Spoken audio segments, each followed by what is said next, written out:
नमस्कार प्रिय दर्शकों, स्वागत है आप सभी का। और आज की इस क्लास में हम समझेंगे ग्रहों से परिवारजनों का विचार कैसे किया जाता है। यानी किस ग्रह से परिवार के किस सदस्य का विचार किया जाता है। आज की इस क्लास में हम समुचित जानकारी समझेंगे। समुचित मैं इसलिए कह रहा हूं क्योंकि बहुत सारे लोगों को यह जानकारी होगी कि माता का विचार चंद्रमा से किया जाता है और पिता का विचार सूर्य से किया जाता है। लेकिन यह सर्वकालिक नहीं है। यानी हमेशा चंद्रमा ही माता का कारक है, चंद्रमा से ही माता का विचार किया जाता है और सूर्य से पिता का विचार किया जाता है, ऐसा नहीं है। समय के साथ ग्रह बदल जाते हैं। तो फिर किस ग्रह से माता पिता, चाचा, मौसी, बड़े भाई, छोटे भाई, पति पत्नी आदि का विचार किया जाता है, आज के इस क्लास में समुचित जानकारी आप तक पहुंचेगी। प्रिय दर्शकों, यह श्लोक आप देखिए। तातांबेर विभार्गवौ दिवि निशि प्रभाकरिन्दु स्मृतौ तद्व्यस्तेन पितृव्यमातृभगिनी संज्ञा तदा तत्क्रमात् वामाक्षिन्दुरिणोऽन्यदक्षि कथितो भौमः कनिष्ठानुजो जीवो ज्येष्ठसहोदरः शशिसुतो दत्तात्मजः संगितः। कहा तातांबेर विभार्गवौ दिवि, यानी दिवि का मतलब है दिन और निशि का मतलब है रात। यानी दिन और रात के हिसाब से माता पिता, चाचा, मौसी के कारक ग्रह बदल जाते हैं। यानी दिन में जन्म होगा तो कोई अन्य ग्रह होगा जिससे माता का विचार होगा, रात्रि में जन्म होगा तो कोई अन्य ग्रह होगा जिससे विचार किया जाएगा।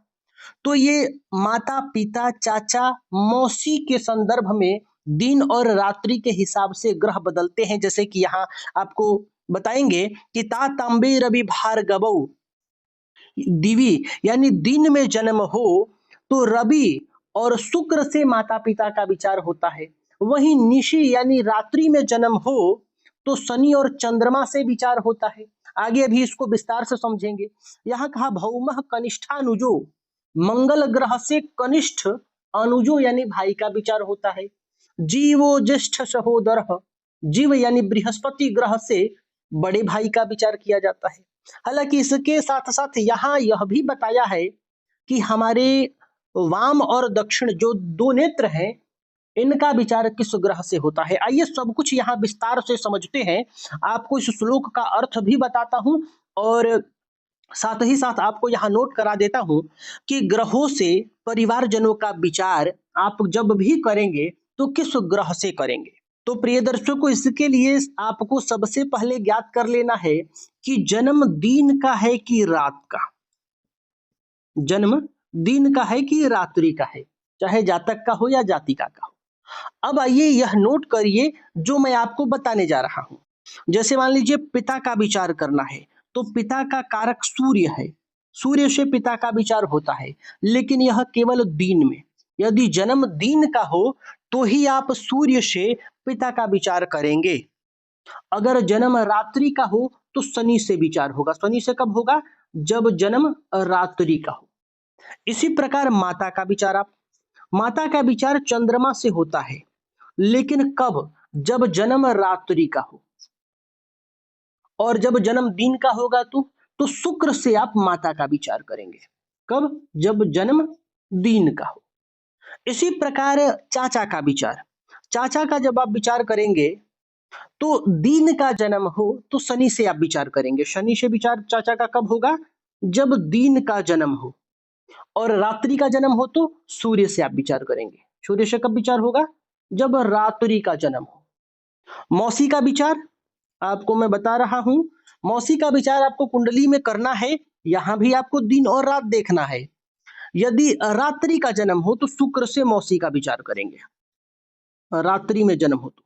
और दिन में जन्म हो तो, दिन में जन्म हो तो चंद्रमा से मौसी का विचार होगा। ये चीज आप पूरा नोट कर लीजिए। आप सभी में से मेरे ख्याल से बहुत सारे लोग ऐसा जानते होंगे कि पिता का कारक सूर्य है, यानी सूर्य से ही पिता का विचार किया जाता है। और माता का कारक चंद्रमा है। माता का विचार चंद्रमा से ही होता है, लेकिन ऑल टाइम नहीं होता है। दिन और रात्रि के हिसाब से ग्रह बदल जाते हैं। यदि मान लीजिए जन्म रात्रि का है और आप सूर्य से पिता का गणना करेंगे, तो कहीं ना कहीं फल में आप चूक जाएंगे। और इसी प्रकार माता का विचार आप कर रहे हैं और जन्म दिन का है, तो आप चंद्रमा से करेंगे तो आप कुछ फल को मिस कर देंगे, कुछ फल आपसे छूट जाएगा। यदि माता का आप विचार कर रहे हैं और जन्म दिन का है, तो आपको शुक्र ग्रह को देखना है। शुक्र के हिसाब से जब आप माता का फलादेश करेंगे तो काफी हद तक सटीक हो जाएगा। चाचा का विचार आप समझ गए, मौसी का विचार आप समझ गए। अब आइए आगे आपको बता रहा हूं कि बड़े भाई और छोटे भाई का विचार किस ग्रह से होता है। बड़े भाई और छोटे भाई, जैसा कि आपने श्लोक में पढ़ लिया, बड़े भाई का विचार होता है गुरु ग्रह से यानी बृहस्पति से, और छोटे भाई का विचार होता है मंगल ग्रह से। ये आपने श्लोक में पढ़ लिया। कहा है भौमः कनिष्ठानुजो, यानी मंगल भौम जो ग्रह है वो कनिष्ठ अनुजो यानी कनिष्ठ भाई का ग्रह है। मंगल ग्रह से कनिष्ठ भाई का विचार किया जाता है। और कहा जीवो ज्येष्ठ सहोदर, सहोदर यानी भाई, ज्येष्ठ मतलब बड़ा, बड़ा भाई का विचार किससे? जीव से। जीव कहते हैं देवगुरु बृहस्पति को, तो गुरु ग्रह से विचार होता है। पति पत्नी का विचार किस ग्रह से होगा? तो पत्नी का कारक शुक्र होता है। ये आपको ऑल टाइम के लिए ग्रह होंगे। बड़े भाई, छोटे भाई, पत्नी का, पति का विचार गुरु ग्रह से होता है। ये आपके लिए ऑल टाइम है। इनमें दिन रात का कोई फर्क नहीं है। दिन रात का फर्क केवल माता पिता, मौसी और चाचा के संदर्भ में है। पति पत्नी का विचार आप शुक्र और गुरु से करेंगे। संतान का विचार आप किससे करेंगे? संतान का विचार आप गुरु ग्रह से ही करेंगे, गुरु ग्रह से होता है। अब आपको बता दूं, दत्तक पुत्र, गोद लिए हुए पुत्र का विचार या गोद लिए हुए पुत्री का विचार किस ग्रह से करेंगे? तो बुध ग्रह से होगा। किसका? दत्तक पुत्र का या दत्तक पुत्री का। यहाँ इसको आप पुत्र और पुत्री दोनों नोट करेंगे, यानी दत्तक संतान, गोद लिए हुए संतान का विचार किस ग्रह से करना है? बुध ग्रह से करना है। इसके बाद श्लोक में एक बात और बताया गया है, हमारे शरीर का एक अंग है नेत्र, जो दो है, वाम और दक्षिण, वाम और दक्षिण। तो दक्षिण नेत्र का विचार किससे करेंगे और वाम नेत्र का विचार किससे करेंगे? तो वाम नेत्र का विचार चंद्रमा से होता है और दक्षिण नेत्र का विचार सूर्य से होता है। यह भी ऑल टाइम है, कभी भी, इसमें भी दिन रात का कोई फर्क नहीं। तो मैं उम्मीद कर रहा हूं कि आज का यह क्लास आप समझ गए होंगे और माता पिता, चाचा और मौसी का विचार करते समय आज जो मैं आपको जानकारी दिया हूं, इस बात का यदि आप ध्यान रखते हैं तो आपका फल कथन काफी हद तक सटीक हो सकता है, क्योंकि इन चारों में ही दिन रात का बहुत बड़ा अंतर है, क्योंकि इससे ग्रह बदल जा रहे हैं। अगर आप सूर्य से पिता का विचार कर रहे हैं तो केवल दिन में करेंगे। अगर रात्रि का जन्म हो तो सूर्य से पिता का विचार नहीं होगा, शनि ग्रह से आपको पिता का विचार करना होगा। शनि ग्रह की स्थितियों को देखकर पिता के बारे में आपको ज्ञात करना होगा।